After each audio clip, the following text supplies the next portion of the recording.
এই নাও, আমি তোমার মধ্যে এই জাদু শক্তি দিয়ে দিচ্ছি। এখন থেকে তুমি যে মালিকানায় বাড়িতে যাবে তারা তোমার থেকে রোজ এক বালতি করে সোনার দুধ পাবে।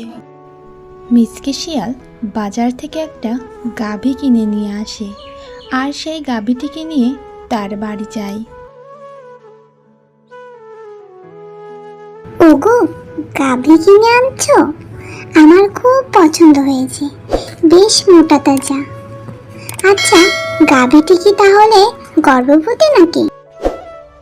হ্যাঁ গিন্নি, যার থেকে গাভীটি কিনেছি সে বলছে গাভীটা নাকি গর্ভবতী, আর কিছুদিনের মধ্যে গাভীটি বাচ্চা দেবে আর আমরা দুধ খেতে পারবো।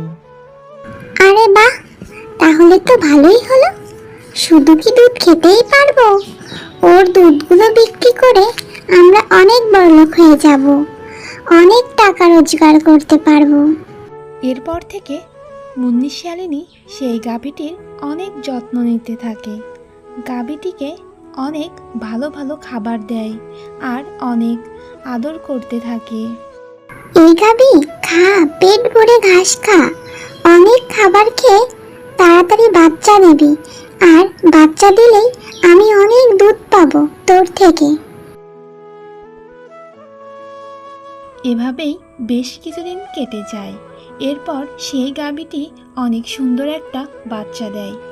এরপর মুন্নি শিয়ালিনী তার গাভীটি থেকে দুধ নিতে থাকে, কিন্তু গাভীটির তার বাচ্চাটাকে দুধ খাওয়ানোর জন্য তেমন একটা দুধ হয় না।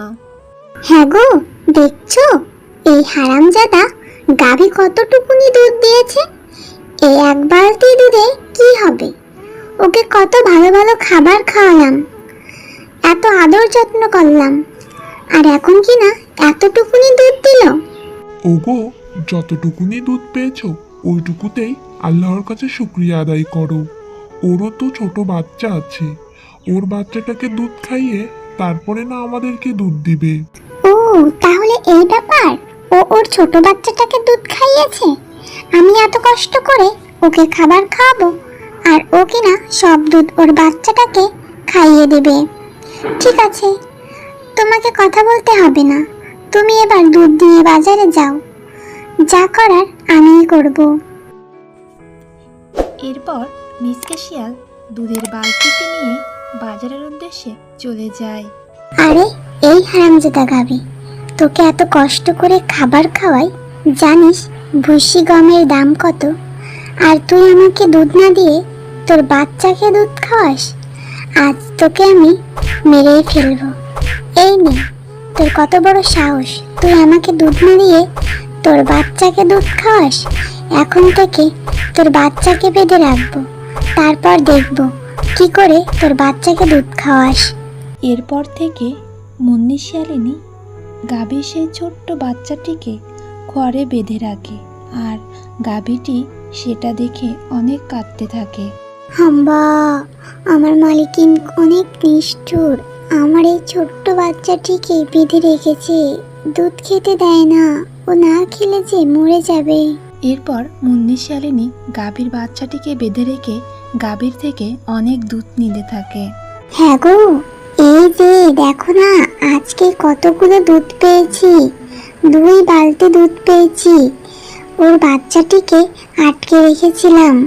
কিন্তু বউ, এই ছোট্ট বাচ্চাটিকে না খাইয়ে ওর থেকে দুধ নিচ্ছ, ওর বাচ্চাটা যে মরে যাবে। তুমি এত নিষ্ঠুর কেন? তোমার মনে কি কোনো মায়া দেওয়া নেই? ওর বাচ্চাটি মরে গেলে তুমি দুধ পাবে কেমন করে? আরে তুমি এত কথা বলো না তো, যেটা করছি বেশ করছি। তুমি যাও তো, এই দুধগুলো বাজারে বিক্রি করে অনেক টাকা নিয়ে আসো, আর ওর বাচ্চা একটু না খেয়ে থাকলে কিছুই হবে না। এখন একটুখানি দুধ খাইয়ে নিব।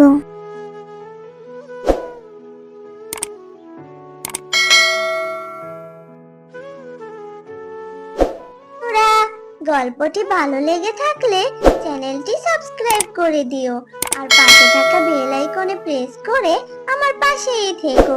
ধন্যবাদ সবাইকে। এভাবে কিছুদিন না খেতে পেয়ে হঠাৎ একদিন গাভীটির বাচ্চাটা মরে যায়, আর গাভীটি অনেক কান্না করতে থাকে।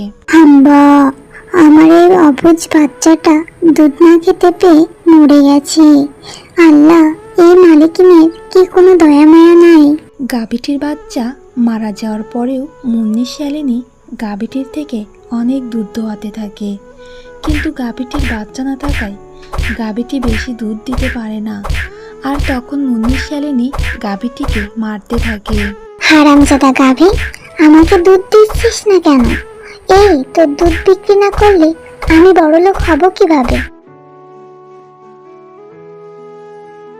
হাম্বা, আমি আবার গর্ভবতী হয়েছি। এই মালিকিন আমার একটা বাচ্চাকে মেরে ফেলেছে, আবার অন্য বাচ্চাটাকে দুধ না খাইয়ে মেরে ফেলবে। আজকে রাতের মধ্যে আমি এই বাড়ি ছেড়ে পালিয়ে যাব।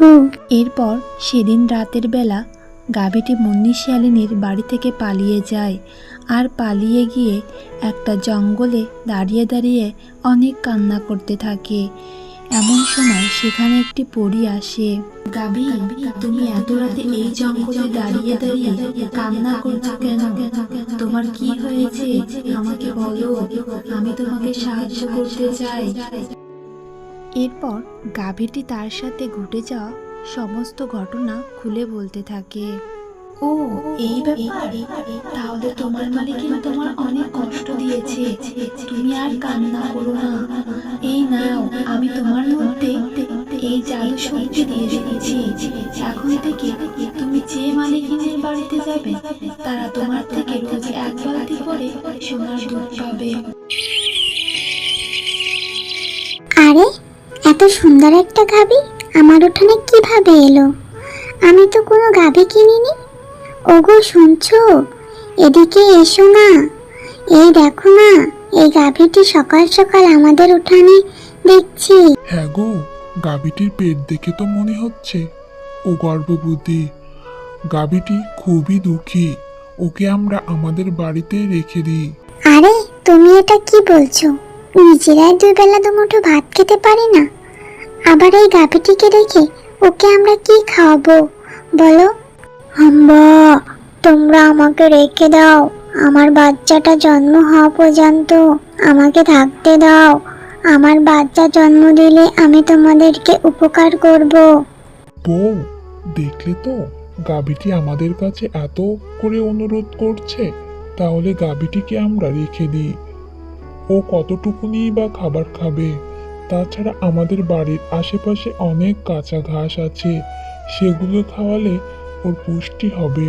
এরপর থেকে শেফা শিয়ালিনী সেই গাভীটির অনেক যত্ন নিতে থাকে, আর সেই গাভীটিকে অনেক ভালো ভালো ঘাস খাওয়াতে থাকে।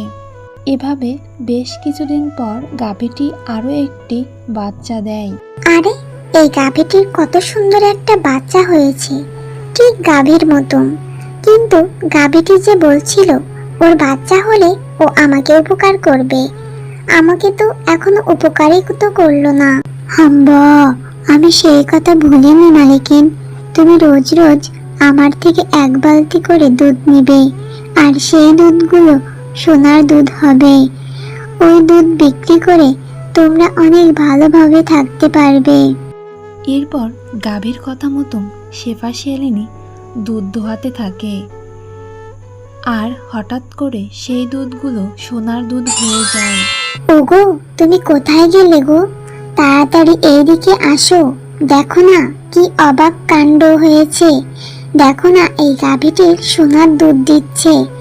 আমি তো ভাবতেই পারছি না, এই গাভীটি দেখছি মায়াবী শক্তির গাভী। এখন থেকে এই গাভীর দুধগুলো আমরা বিক্রি করে অনেক বড়লোক হয়ে যাব গো। আমাদের আর কোনো কষ্ট থাকবে না। হ্যাঁ বউ, তুমি ঠিকই বলছো। এই সোনার দুধগুলো যদি বাজারে বিক্রি করি, তাহলে যে আমাদের আর কোনো অভাব থাকবে না। আল্লাহ আমাদের উপরে দয়া করেছে। এরপর তাদের সেই গাভীর সোনার দুধের খবর গ্রামে গঞ্জে সব জায়গাতে ছড়িয়ে পড়ে, আর সেই মুন্নি শিয়ালিনী সেটা জানতে পারে।